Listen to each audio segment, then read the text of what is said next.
إذ قال لبنيه ما تعبدون من بعدي قالوا نعبد إلهك وإله آبائك إبراهيم وإسماعيل وإسحاق إله واحدا ونحن له مسلمون. وقال تبارك وتعالى وأنذر عشيرتك الأقربين. وقال النبي صلى الله تعالى عليه وسلم ألا كلكم راع وكلكم مسؤول عن رعيته أو كما قال عليه الصلاة والسلام. میرے محترم بزرگوں اور دوستوں، میرے غیور نوجوان ساتھیوں،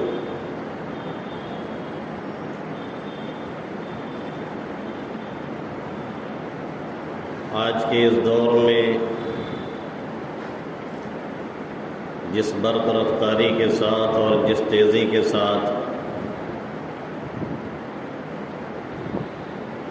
انقلاب برپا ہو رہا ہے،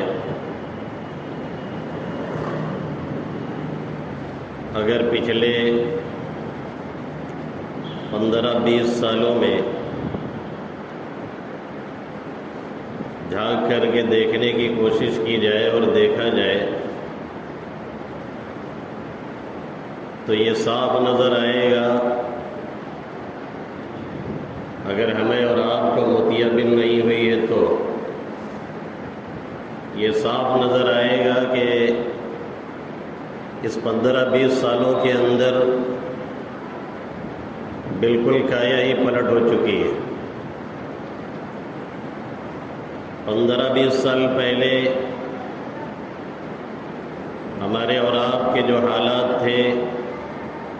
اور جو ماحول تھا اور جو معاشرہ تھا اور جو ہماری اور آپ کی سوسائٹی تھی اور سوچنے کا سمجھنے کا جو انداز تھا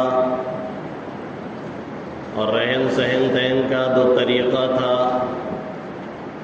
اور اقدار اور روایات کی جو پاسداری تھی، وہ ان 15-20 سالوں میں ایسا گم ہوئی ہے اور ایسا پلٹ گئی ہے کہ سرچ لائٹ لے کر کے اسے تلاش کیا جائے تو ملنا مشکل ہے۔ اتنی تیزی کے ساتھ یہ انقلاب برپا ہو رہا ہے اور اس برق رفتاری کے ساتھ یہ تغیر واقع ہو رہا ہے جس کا تصور بھی میرے خیال سے پہلے لوگ نہیں کر سکتے تھے، اور انقلاب اور تغیر اگر صحیح سمت میں ہو تو بالکل بجا ہے اور بہت اچھی بات ہے، لیکن اگر غلط سمت میں ہو رہا ہے تب تو پھر بہت ہی تشویشناک صورتحال ہے اور تشویش کی بات ہے۔ کسی شاعر حکیم نے مغرب کے بارے میں کہا تھا کہ برق رفتاری ہے لیکن جانب منزل نہیں، تیزی سے ترقی ہو رہی ہے، تیزی سے انقلاب برپا ہو رہا ہے، لیکن منزل کی سمت نہیں چل رہے ہم اور آپ۔ یہ شعر آج کے دور میں مغرب پر نہیں، ہمیں اپنے اوپر پڑھنا چاہیے، اور اگر اس مجمع میں کوئی سمجھتا ہے کہ ہم بری ہیں تو میں اپنے اوپر اسے پڑھ رہا ہوں کہ برق رفتاری ہے لیکن جانب منزل نہیں۔ میں خود اپنے آپ سے مخاطب ہوں، اپنے سے کہہ رہا ہوں کہ برق رفتاری تو ہے، تیزی تو ہے، انقلاب تو ہے، لیکن جس سمت میں ہونا چاہیے اس سمت میں نہیں ہے، جس طریقے پر ہونا چاہیے اس طریقے پر نہیں ہے، جس منزل کی طرف ہونا چاہیے اس منزل کی طرف نہیں ہے۔ کیا یہ حقیقت نہیں ہے اور کھلی ہوئی حقیقت ہے کہ ہمارے اور آپ کے بہت سے ان گھرانوں میں جہاں سے کبھی کبھی تلاوت کی آواز آتی تھی، آج وہاں سے گانوں کی آوازیں سنائی دے رہی ہیں؟ کیا یہ حقیقت نہیں ہے کہ بہت سے وہ دیندار گھرانے جو دیندار کہلاتے تھے اور واقعی دیندار تھے، آج ان گھرانوں کے اندر نماز اور روزے کا دور دور تک کوئی تصور نہیں رہ گیا ہے؟ کیا یہ حقیقت نہیں ہے کہ بہت سے وہ گھرانے جہاں پہ عورتوں کی برہنہ تصویر شاید کبھی داخل ہو سکتی تھی،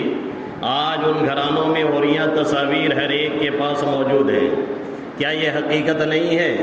کہ جن گھرانوں میں کبھی بھی غزل تک نہیں سنی جاتی تھی، آج وہاں پہ باپ اور بیٹی اور بہن اور بھائی ایک ساتھ بیٹھ کر کے عوریاں تصاویر دیکھ رہے ہیں، اور دنیا بھر کے گیم اور موبائل اس طرح سے ہیں جس میں وہ اس طرح کی ویڈیوز دیکھ کر کے لطف اندوز ہوتے ہیں۔ حیا اور شرم اور جھجک یہ ایسا اکھڑ گئی ہے کہ لوٹ کے آنا ممکن نہیں دکھ رہا ہے۔ کیا یہ حقیقت نہیں ہے کہ جن گھرانوں کی ہماری مائیں اور بہنیں اور ہماری بچیاں اور بیٹیاں کبھی باپردہ باہر نکلتے ہوئے ہچکچاتی تھیں اور ہچک محسوس کرتی تھیں، آج یہ حالت ہو گئی ہے کہ وہ بغیر حجاب اور پردے کے باہر نکل کے اٹکیلیاں لیتی ہیں۔ کیا یہ حقیقت نہیں ہے کہ ہمارا وہ نوجوان جو کبھی کسی مسجد کے کونے میں بیٹھ کر کے اللہ اور اس کے رسول کی محبت میں آنسو بہاتا تھا اور امت محمدیہ صلی اللہ علیہ وسلم کے لیے ایک دردمند دل لگتا تھا اور تڑپتا تھا اور یہ سوچتا تھا کہ کسی طرح سے پھر قیا پلٹ ہو اور ہمارا اقتدار اور ہماری عزت اور ہماری دینی رسوخ یہ پھر سے ہمیں حاصل ہو، اب وہ کسی کونے میں کسی موبائل کو لے کر کے بیٹھتا ہے اور کسی گرل فرینڈ اور کوئی بہن کسی بوائے فرینڈ کے چکر میں آنسو گرا رہی ہوتی ہے اور بہا رہی ہوتی ہے۔ کیا یہ حقیقت نہیں ہے کہ ہمارا وہ نوجوان جو کبھی 20 رکعت تراویح میں جس کے پاؤں میں کوئی فرق نہیں پڑتا تھا، آج 4 رکعت پڑھنے میں اگر امام نے تھوڑی سی طویل قرات کر دی تو اس کے پاؤں میں نہیں، اس کی کمر کی ہڈیاں ادھر سے ادھر ہونے لگتی ہیں۔ کیا یہ حقیقت نہیں ہے کہ ہماری وہ بیٹی جو کبھی ہمارے سامنے بغیر دوپٹے کے آ نہیں سکتی تھی، آج وہ دوپٹہ اٹھا کر کے اور ہٹا کر کے ہمارے سامنے اٹکیلیاں لے رہی ہیں؟ برق رفتاری ہے لیکن جانب منزل نہیں، تیز رفتاری ہے لیکن منزل کے سمت نہیں ہے، تیز رفتاری ہے لیکن صحیح سمت اور منزل کی طرف نہیں ہے۔ اگر یہی برق رفتاری ہمیں اور آپ کو پسند ہے تو اس پر ہم ماتم کے سوا کچھ نہیں کر سکتے، اور نہیں پسند ہے اور یقیناً نہیں پسند ہے تو پھر یہ حالات کے لیے آخر کون ذمہ دار ہے؟ ان حالات کو پیدا کرنے والا آخر کون ہے؟ ان حالات کو بنانے میں آخر کن لوگوں کا ہاتھ ہے؟ اور یہ حالات کیوں پیدا ہوئے، اس کے فیکٹر کیا ہیں، اس کے عوامل کیا ہیں اور اس کے اسباب کیا ہیں؟ کن وجوہات کی بنیاد پہ ہم اور آپ اس چوراہے پہ آ کر کے کھڑے ہیں کہ نہ دین ہے نہ دنیا ہے، نہ ایمان ہے نہ دینداری ہے، اور نہ امانت داری ہے اور نہ دیانت داری ہے، اور نہ عزت ہے نہ رفعت اور بلندی ہے، نہ کوئی مقام ہے نہ کوئی حیثیت ہے۔ اس کے جہاں بہت سے وجوہات اور بہت سے اسباب ہیں، وہیں ایک سب سے بڑا سبب یہ ہے کہ ہم نے اور آپ نے اپنی آل اولاد کے تعلق سے دینی تعلیم اور تربیت کے معاملے میں وہ غفلت برتی جس نے ہمیں اور آپ کو اس موڑ پہ لا کر کے کھڑا کیا ہے کہ دنیا اور آخرت دونوں میں ہم منہ دکھانے کے قابل نہیں رہ گئے ہیں۔ سب سے مؤثر اور سب سے مین وجہ یہی ہے کہ ہم نے اور آپ نے اپنی آل اولاد کی جو تعلیم دینی ہونی چاہیے اور جو تربیت ماحول دینی اور اسلامی انہیں دینا چاہیے اور فراہم کرنا چاہیے تھا، اس سے بالکل غفلت برتی ہے، اور حالت یہ پہنچ چکی ہے کہ ہمارے بڑے اور ہمارے بوڑھے جو خود تو دیندار ہیں، نماز روزے کے پابند ہیں، صوم و صلات کے پابند ہیں، جو خود دین پہ چل رہے ہیں، لیکن ان کے بچوں کی اور ان کی بیویوں کی اور ان کے ناتی اور پوتے کی حالت یہ ہے کہ وہ جانتے ہی نہیں کہ نماز کیا ہے اور روزہ کیا ہے، وہ جانتے ہی نہیں کہ قرآن کیا ہے اور اس کی تعلیم کیا ہے، وہ جانتے ہی نہیں کہ قرآن پڑھا کیسے جاتا ہے اور پڑھا کیسے جائے گا۔ انہیں معمولی دعاؤں کو پڑھنے میں بھی دقت محسوس ہو رہی ہے۔ یہ حال ہے کہ ہمارے گھر کا دیندار بہت بڑا دیندار ہے، لیکن سربراہ جو ہے وہ اپنی دینداری میں ایک طرف مگن یا مست ہے یا اسی پر اکتفا کیے بیٹھا ہوا ہے، اور آل اولاد کس غلط ڈگر پہ چل رہی ہے اس کو ذرہ برابر اس کی فکر نہیں ہے۔ اس کی آل اولاد کے اندر اگر اس کے باپ کے یا اس کے والدین کے یا اس کے بوڑھے ماں باپ کے یا اس کے دادا اور دادی کے اوصاف کو جھانک کر کے دیکھنے کی کوشش کی جائے تو ان آل اولاد کے اندر ان کے اوصاف کو خوردبین سے اگر دیکھیں اور دوربین سے اگر جھانک کر کے دیکھیں تو شاید شاید ان کے اندر اس کی کوئی بھی صفت ہمیں اور آپ کو نظر نہ آئے، اور اس کے لیے کوئی اور ذمہ دار نہیں، وہی گارجین ذمہ دار ہے، وہی پیرنٹ ذمہ دار ہے، وہی بڑا باپ ذمہ دار ہے، وہی والدہ ذمہ دار ہے، وہی بڑا بھائی ذمہ دار ہے، وہی گھر کا جو ذمہ دار دنیاوی اعتبار سے ہے، وہی یہاں پر ذمہ دار دینی اعتبار سے بھی ہے، جس نے غفلت برت کر کے اولاد کو یہاں تک پہنچایا ہے، اس میں کوئی دو رائے نہیں ہے۔ اگر کوئی یہ کہے کہ حضرت نوح علیہ السلام کا بیٹا کنعان بھی یہ غلط روش پہ رہا اور آخر تک دین پر نہیں آیا، تو اس میں کوئی دو رائے نہیں ہے کہ اولاد کو صحیح راہوں پہ ڈال دینا یہ ہمارے اور آپ کے مکمل قبضے قدرت میں نہیں ہے۔ اللہ رب العزت نے اپنے محمد عربی صلی اللہ علیہ وسلم کو مخاطب کر کے فرمایا انک لا تہدی من احببت ولکن اللہ یہدی من یشاء۔ اے محمد عربی صلی اللہ علیہ وسلم، آپ جسے چاہیں اسے ہدایت پر لا کے نہیں کھڑا کر سکتے ہیں، ہاں لیکن اللہ جسے چاہتا ہے ہدایت دیتا ہے۔ اس میں کوئی دو رائے نہیں کہ مکمل ہدایت ہمارے قبضے قدرت میں نہیں ہے، اور اس میں بھی کوئی دو رائے نہیں ہے کہ کنعان حضرت نوح کا بیٹا تھا، لیکن کوشش ہماری کتنی ہے، سعی ہماری کتنی ہے۔ ہم نے اپنی اولاد کو دین پہ ڈالنے کے لیے، ہم نے اپنی اولاد کو نماز روزہ کو پابند بنانے کے لیے، ہم نے اپنی اولاد کو کلمہ اور دین سکھانے کے لیے کتنا جتن کیا ہے، کتنی محنت کی ہے، کتنی کوشش کی ہے، اور کتنا تڑپے ہیں اور کتنا کوڑھے ہیں یا کڑ رہے ہیں اپنی اولاد کو ہم نے صحیح ڈگر پہ ڈالنے کے لیے، آخر کتنی جفا کشی کی ہے اور کتنی محنت کی ہے، یا ہم نے اور آپ نے کتنی دعاؤں کا سہارا لیا ہے، یا ہم نے اور آپ نے راتوں میں اٹھ اٹھ کر کے کتنی تڑپ اور لگن کا مظاہرہ کیا ہے۔ اگر جواب نفی میں ہے اور یقیناً نفی میں ہے تو پھر کسی دوسرے کو برا بھلا ہم نہ کہیں، بلکہ اپنی غلطی کو ہم قبول کریں اور ایکسیپٹ کریں، اور یہ مانیں کہ غلطی ہماری ہے، اور یہ مانیں کہ غلطی ابا کی ہے، اور یہ مانیں کہ غلطی اماں کی ہے، اور یہ مانیں کہ غلطی دادا دادی اور نانا نانی کی ہے، اور یہ مان لیں کہ غلطی پیرنٹس اور والدین کی ہے، جنہوں نے اس راہ میں اور اس لائن میں کوئی قاعدے سے کوشش نہیں کی۔ کیا اگر ہمارا جوان بیٹا خودکشی کرنے پہ تل جائے تو ہم بیٹھ کر کے یہ کہنے پہ اکتفا کر لیں گے بھائی وہ جوان ہو چکا ہے، وہ جانے اس کا کام جانے، یا اسے خودکشی سے بچانے کے لیے ہر ممکن تدبیر اور کوشش ہم کریں گے، اور جہاں تک ہو سکے گا اس کے ہاتھوں کو پکڑنے کی کوشش کریں گے، اور خود سے نہیں سنبھل پائے گا تو دو چار لوگوں کو بلانے کی اور سہارا لینے کی کوشش کریں گے۔ یہاں پہ تو ہم اتنا بیدار ہیں، لیکن دینی اعتبار سے وہ خودکشی پہ آمادہ ہے، اور دینی اعتبار سے وہ جہنم کے انگارے مول لے رہا ہے، اور دینی اعتبار سے وہ جہنم میں جانے کے لیے بالکل تیار ہے، اور چھلانگ اس نے لگا دی ہے اور ٹانگ اس کی پکڑی جا سکتی ہے، لیکن کون ہے وہ باپ اور کون ہے وہ ماں اور کون ہے وہ گارجین، کون ہے وہ پیرنٹ، کون ہے وہ بڑا اور کون ہے وہ بوڑھا جس نے اس سلسلے میں اس طرح کی کوشش کی؟ کہتے ہیں حضرت نوح کا بیٹا کنعان بھی کافر رہا اور کافر ہی مرا۔ میں نے کہا کہ بالکل اس میں کوئی دو رائے نہیں ہے، بلا شبہ وہ حضرت نوح کا بیٹا تھا اور کافر ہی رہا، لیکن حضرت نوح نے اور اس جلیل القدر باپ نے اور اس عظیم ہستی نے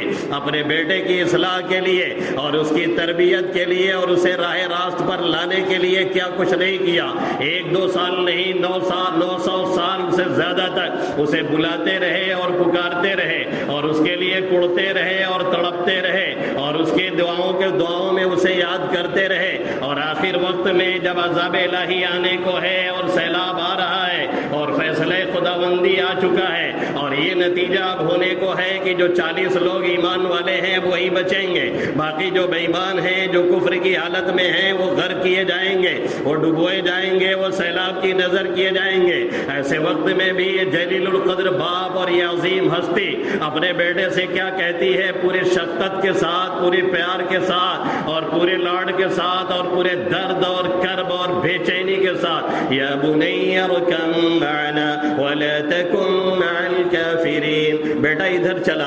بیٹا ادھر آجا، سوار ہو جا، یہ کشتی ہے تجھے نجات دینے کے لیے اور بچانے کے لیے، یہ کافروں کے ساتھ مت رہا ورنہ تو تباہ ہو جائے گا اور برباد ہو جائے گا۔ اس عظیم باپ نے اور اس جلیل القدر ہستی نے کس طرح سے بچانے کی کوشش کی اور آخر وقت تک یہ کوشش جاری رہی۔ ہم اور آپ یہ کہہ کر کے، ہم اور آپ یہ بول کر کے، ہم اور آپ یہ کہہ کر کے کہ ہمارا بیٹا مانتا نہیں یا بیٹی سنتی نہیں، ہمارا بیٹا سنتا نہیں، ہمارے پوتے سنتے نہیں، ہمارے نواسے سنتے نہیں، سبک دوش نہیں ہو سکتے ہیں، اور یہ سمجھے کہ ہم بری الذمہ ہو گئے تو کل قیامت میں جو پکڑ ہے وہ اپنی جگہ ہے۔ اسی دنیا میں اولاد وہ آگ موتے گی اور موت رہی ہے کہ ہر بوڑھا پریشان ہے اور بار بار یہ کہتا ہوا نظر آتا ہے، ذرا ہمارے بیٹے کو سمجھا دیجئے، ذرا ہمارے پوتے کو کچھ سمجھائیے، وہ اپنے بوڑھوں کی قدر کرے، ان کا خیال کرے، ان کی دیکھ ریکھ کرے اور ان کے ساتھ اچھے سے پیش آئے اور حسن ادب کا معاملہ کرے۔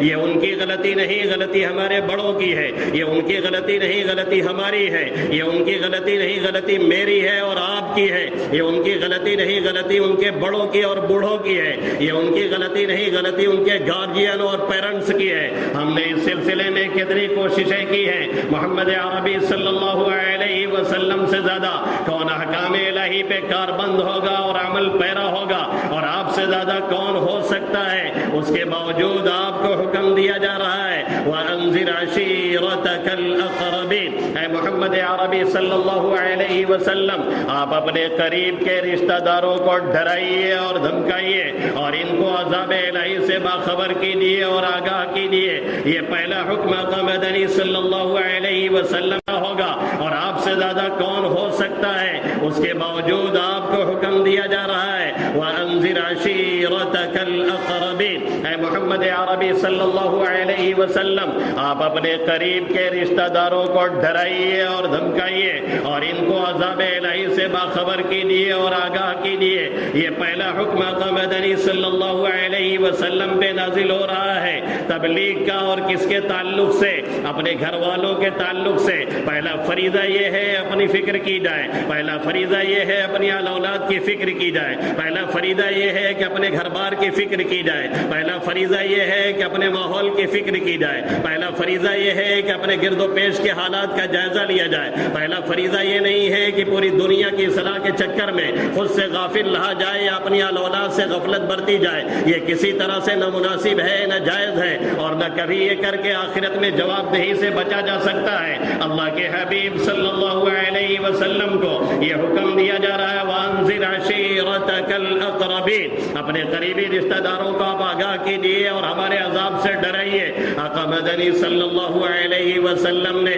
لوگوں کو کھانے پر جمع کیا اور کھانا کھلانے کے بعد ایک مؤثر اور بلیغ خطبہ دیا اور تقریر کی، جس کے الفاظ آج بھی حدیث میں موجود ہیں اور تاریخ کی کتابوں میں موجود ہیں۔ آقا مدنی صلی اللہ علیہ وسلم نے فرمایا یا فاطمہ بنت عبد المطلب، یا صفیہ بنت یا صفیہ اور یا بنی عبد المطلب، آقا نے فرمایا کہ اے فاطمہ، اے صفیہ، اے آل اولاد جو بنو عبد المطلب سے تعلق رکھتے ہیں اور ہمارے گھر گھرانے کے لوگ ہیں، یہ صاف سن لیں اور کان کھول کر کے سن لیں۔ کون کہہ رہا ہے؟ محمد عربی صلی اللہ علیہ وسلم۔ کس سے کہہ رہے ہیں؟ اپنی آل اولاد سے۔ کس سے کہہ رہے ہیں؟ اپنے گھر والوں سے۔ ہم شما کس قطار میں کھڑے ہیں اور کس موڑ پہ ہیں، ذرا سوچئے۔ آقا مدنی فرما رہے ہیں انی لا املک لکم من اللہ شیئا، اللہ کے معاملے میں میں تمہارے لیے کوئی اختیار نہیں رکھتا ہوں۔ ہر شخص کا اپنا ایمان ہے، اپنا دین ہے، اپنی شریعت ہے، ہر شخص کی اپنی نماز ہے، اپنی تلاوت ہے، اپنا ذکر ہے، اپنا روزہ ہے۔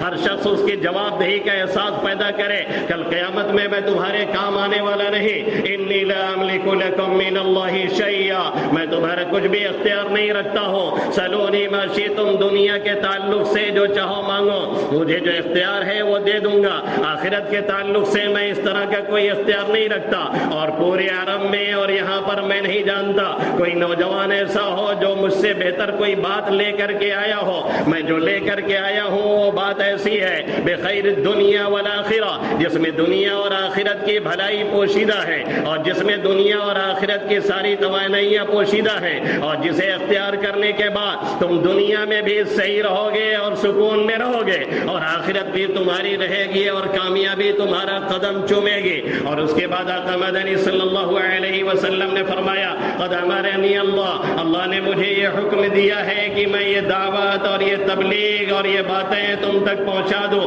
علی وزرنی، یہ کہ کون میری موافقت کرتا ہے، کون میرا ساتھ دیتا ہے، جس کے نتیجے میں وہ میرا بھائی بن جاتا ہے۔ آقا مدنی صلی اللہ علیہ وسلم کو جو حکم ملا تو ایسا نہیں ہے کہ حکم لینے کے بعد یا ملنے کے بعد آقا مکہ کی دوسری گلیوں میں تو ٹہلتے رہے اور جاتے رہے، اپنی اولاد کی فکر نہیں کی، اپنے گھر کی فکر نہیں کی، اپنے لوگوں کی فکر نہیں کی، بلکہ پہلی فکر اپنی اولاد کی رہی، پہلی فکر اپنے گھر والوں کی رہی، پہلی فکر اپنی بیوی بچوں کی رہی، پہلی فکر ان کے دین کے تعلق سے رہی، پھر اس کے بعد قدم آگے بڑھایا اللہ کے حبیب صلی اللہ علیہ وسلم نے۔ اور یہی نہیں، تمام انبیاء کرام کی یہی سنت رہی ہے، یہی شیوا رہا ہے، یہی طریقہ رہا ہے، وہ ہمیشہ یہی فکر کرتے رہے ہیں، جس سے ہمارا اور آپ کا معاشرہ یکسر اور پورے طور پہ غافل ہے اور غفلت برت رہا ہے۔ اللہ کے حبیب صلی اللہ علیہ وسلم نے حضرت یعقوب علیہ نبینا علیہ الصلوۃ والسلام کا قول نقل کیا ہے،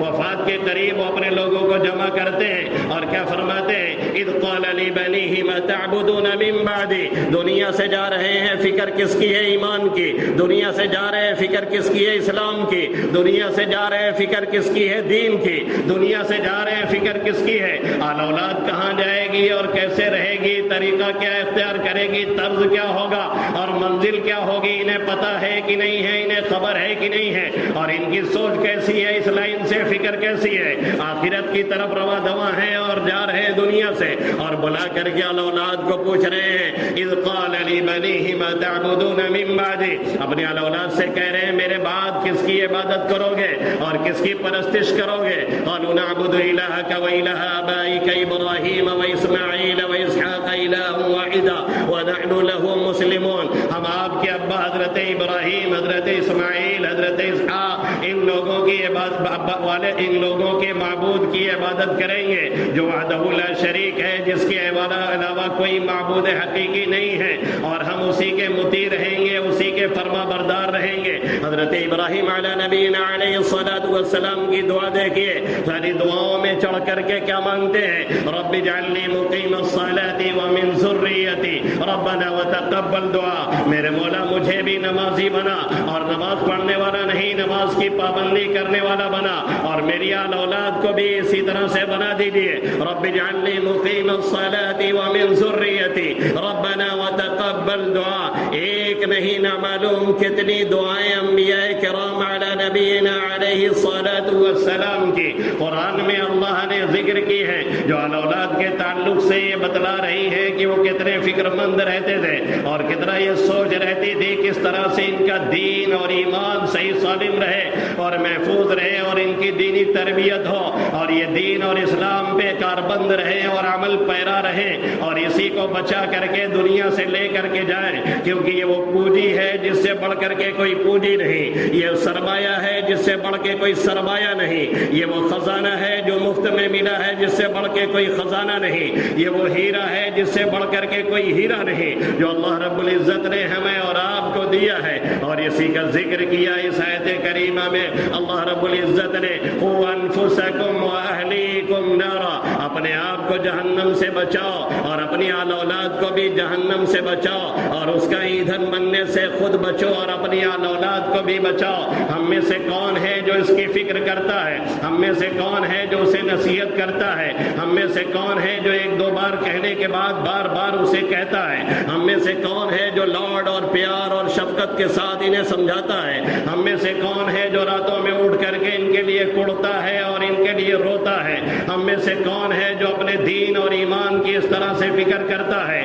کہ اسے سمجھتا ہو کہ یہی سب سے اہم چیز ہے، اسے سمجھتا ہو کہ یہی سب سے بڑی پونجی ہے؟ ہم میں سے بہت سے لوگ دو چار بار کہنے کے بعد پھر اس کے بعد چھوڑ دیتے ہیں اور کہتے ہیں کہ ہم نے کہا لیکن کچھ اثر نہیں ہوا، ہم نے کہا لیکن وہ باز نہیں آیا، ہم نے کہا لیکن کوئی نیک نتیجہ نہیں نکلا۔ یاد رکھیے عام طور پہ یہ شیطانی دھوکہ اور چرخہ ہوتا ہے۔ اگر بار بار نصیحت کی جائے اور پیار اور شفقت اور لاڈ سے کی جائے اور بار بار اللہ سے اس کے تعلق سے دعائیں مانگی جائے تو آج نہیں کل اس کے اثرات ظاہر ہو کر کے رہتے ہیں۔ جو پتھر پہ پانی پڑے متصل تو بے شبہ گھس جائے پتھر کی سل۔ اگر پتھر پہ بھی پانی ایک ایک قطرہ ٹپکتا رہتا ہے تو پانی جیسی سیال اور نرم چیز بھی جب مستقل کسی پتھر پہ کسی پٹیے پہ گرتی ہے تو بھی وہاں پہ سوراخ کر ڈالتا ہے۔ شاعر کہتا ہے جو پتھر پہ پانی پڑے متصل تو بے شبہ گھس جائے پتھر کی سل۔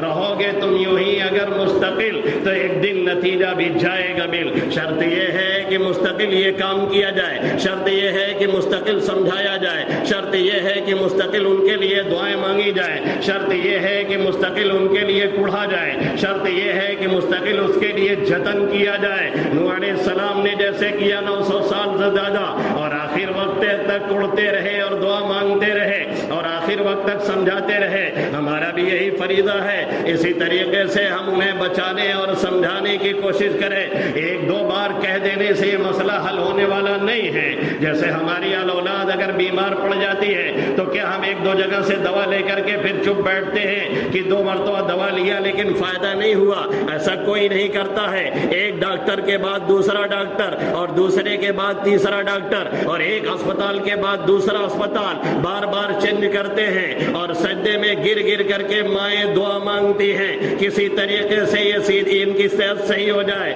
اور کسی طریقے سے اس کی طبیعت صحیح ہو جائے۔ اور جوان بیٹا ہے، بیڈ پہ ہے، بستر مرگ پہ ہے، مائیں رات رات بھر سوتی نہیں ہیں اور مائیں یہ سوچتی ہیں کہ کہیں یہ بیٹا اسی دنیا سے اسی حالت میں چلا نہ جائے، اس کے لیے کڑتی ہیں اور اس کے لیے تپتی ہیں۔ تو پھر آخرت کے انگارے سے بچانے کے لیے اور جہنم کی آگ سے بچانے کے لیے آخر یہ تڑپ اور یہ لگن اور یہ فکر کیوں نہیں پیدا ہوتی؟ آخر یہ کیوں نہیں سوچا جاتا کہ اس دنیا کی آگ میں جو ہاتھ جھلسا ہے اور جس کی تکلیف سے وہ راتوں میں سو نہیں پا رہا ہے، خدا نخواستہ کل قیامت کی آگ میں وہ چلا گیا تو پھر پوری زندگی وہ سو نہیں پائے گا۔ لا يموت فیہا ولا یحیا، نہ موت آنی ہے نہ زندگی ملنی ہے، بیچ دھارے میں وہ پھنسا رہے گا۔ اس آگ کو سوچا ہے لیکن آخرت کی آگ کو میں کیوں نہیں سوچتا؟ آپ کیوں نہیں سوچتے؟ ہمارے بڑے کیوں نہیں سوچتے؟ ہمارے گارجین کیوں نہیں سوچتے؟ اور اپنی اولاد کو بچانے کی کوشش کیوں نہیں کی جا رہی ہے؟ اگر ہمارا ننھا سا بچہ، ہمارا چھوٹا سا بچہ بھرا ہوا پستول اپنے ہاتھ میں لے لے اور ہمیں یہ خطرہ ہے کہ اگر کوڑے پہ ہاتھ گیا اور اس کا کام تمام ہو جائے گا تو پورے گھر والوں کو تب تک چین نہیں آئے گا جب تک اس سے وہ پسٹل چھین نہ لی جائے۔ اور کوئی یہ سوچ کر کے کہ بچہ رو رہا ہے اور بچہ کڑ رہا ہے، لا اس کے ہاتھ میں رہنے دے، کوئی بھی عقل مند انسان ایسا نہیں کر سکتا، اسے زبردستی چھین لے گا، بچہ کتنا ہی روتا رہے۔ اگر دنیا کے ہلاکت سے بچانے کے لیے پورا گھر ایک طرف ہو کر کے اس کے ہاتھوں سے پسٹل چھین رہا ہے تو آخرت کے اعتبار سے جو خودکشیاں چل رہی ہیں اور جو تباہی اور بربادی ہم اور آپ اپنے ہاتھوں سے لکھ رہے ہیں، آخر اسے بچانے کے لیے ہم اور آپ بیداری کیوں نہیں دکھاتے ہیں اور اس کے لیے کوشش کیوں نہیں کرتے ہیں اور اس کے لیے کڑتے کیوں نہیں ہیں اور اس کے لیے ہم اور آپ بیدار کیوں نہیں ہوتے ہیں؟ اور یہ یاد رکھیں کہ اولاد کے لیے اور ناتی کے لیے، پوتے کے لیے اور نیچے والوں کے لیے سب سے بڑے رول ماڈل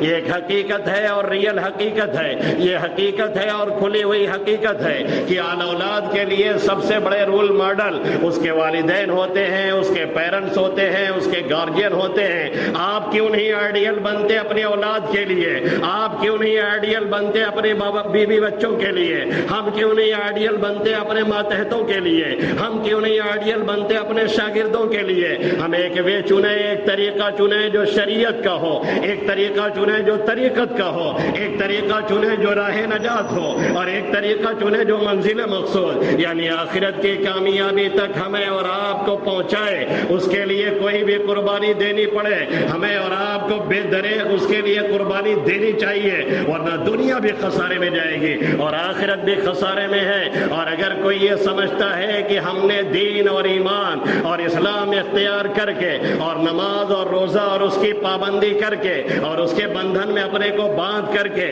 یا اس کے حصار میں اپنے کو جگڑ کر کے ہم نے کوئی غلطی کی ہے اور ہم اپنی اولاد کو اس سمت میں نہیں لانا چاہتے، تو ایسی عقل پہ میرے پاس ماتم کرنے کے سوا اور کچھ بھی نہیں ہے۔ اگر کسی کی یہ سوچ ہو گئی ہے اور کسی کی یہ سوچ بن گئی ہے کہ دین اختیار کر کے ہم نے غلطی کی، اپنی اولاد کو ہم نہیں لگا سکتے ہیں اس پہ، تو ایسی عقل پہ میں ماتم کے علاوہ کچھ بھی نہیں کر سکتا ہوں، اور اس پہ جو دنیا اور آخرت میں خسارہ اور تباہی ہے اس پہ سوائے ماتم کے کچھ بھی نہیں کیا جا سکتا۔ اور یہ سوچ کسی کی بھی ہو سکتی ہے۔ اچھے اچھے دیندار گھرانوں سے یہ جملے ہم نے اٹھتے ہوئے اور سنتے ہوئے ان کانوں نے سنے ہیں، کہتے ہوئے ان کانوں نے سٹائے ہیں، اس لیے کوئی بڑی بات نہیں کہ اگر کسی کی سوچ بگڑ جائے تو اس طرح کے جملے کہے، لیکن ہمیں اور آپ کو نہیں بگڑنا ہے۔ اپنی اولاد کے تعلق سے بیدار ہو جائیے اور اٹھیے اور ایک آئیڈیل بنیے، اٹھیے ایک نمونہ بنیے اور اٹھیے جواب دہی کا احساس پیدا کیجیے، غلط صحبت سے انہیں بچائیے، صحیح طریقے پہ انہیں ڈالیے، اللہ اور اس کے رسول کی محبت پیدا کیجیے اور صراط مستقیم کو انہیں گامزن کیجیے اور قرآن کی تلاوت کا انہیں پابند کیجیے اور نماز روزے کے تعلق سے انہیں بیدار کیجیے اور راتوں میں اٹھ اٹھ کر کے ان کے لیے رب سے دعائیں مانگیے۔ یقیناً ایک سرخ انقلاب دیکھنے کو ملے گا اور دنیا میں بھی اس کا فائدہ کھلی آنکھوں نظر آئے گا، اور آخرت تو ایسے لوگوں کے لیے ہے ہی ہے۔ پھر بھی اگر کوئی اپنی بدخمیری کی وجہ سے، اگر کوئی اپنی بدطینتی کی وجہ سے، اگر کسی کا خمیر ہی سڑا ہے پھر بھی اس پہ اثر نہ پیدا ہوا، تو ہم اور آپ کم سے کم اللہ کے سامنے جواب دہی کے اس سے بچ جائیں گے اور اللہ ہماری پکڑ نہیں کرے گا۔ اور اگر اسی طرح سے غفلت میں رہے جیسے آج رہ رہے ہیں اور صرف کھانے اور پینے اور پہننے اور اوڑھنے اور اچھی غذا، اچھی ہوا، اچھی فضا اور ایئر کنڈیشن اور کولر کی فکر تک رہ گئے، تو یقین مانیے کہ اولاد کل قیامت میں جو گریبان پکڑے گی وہ اپنی جگہ ہے،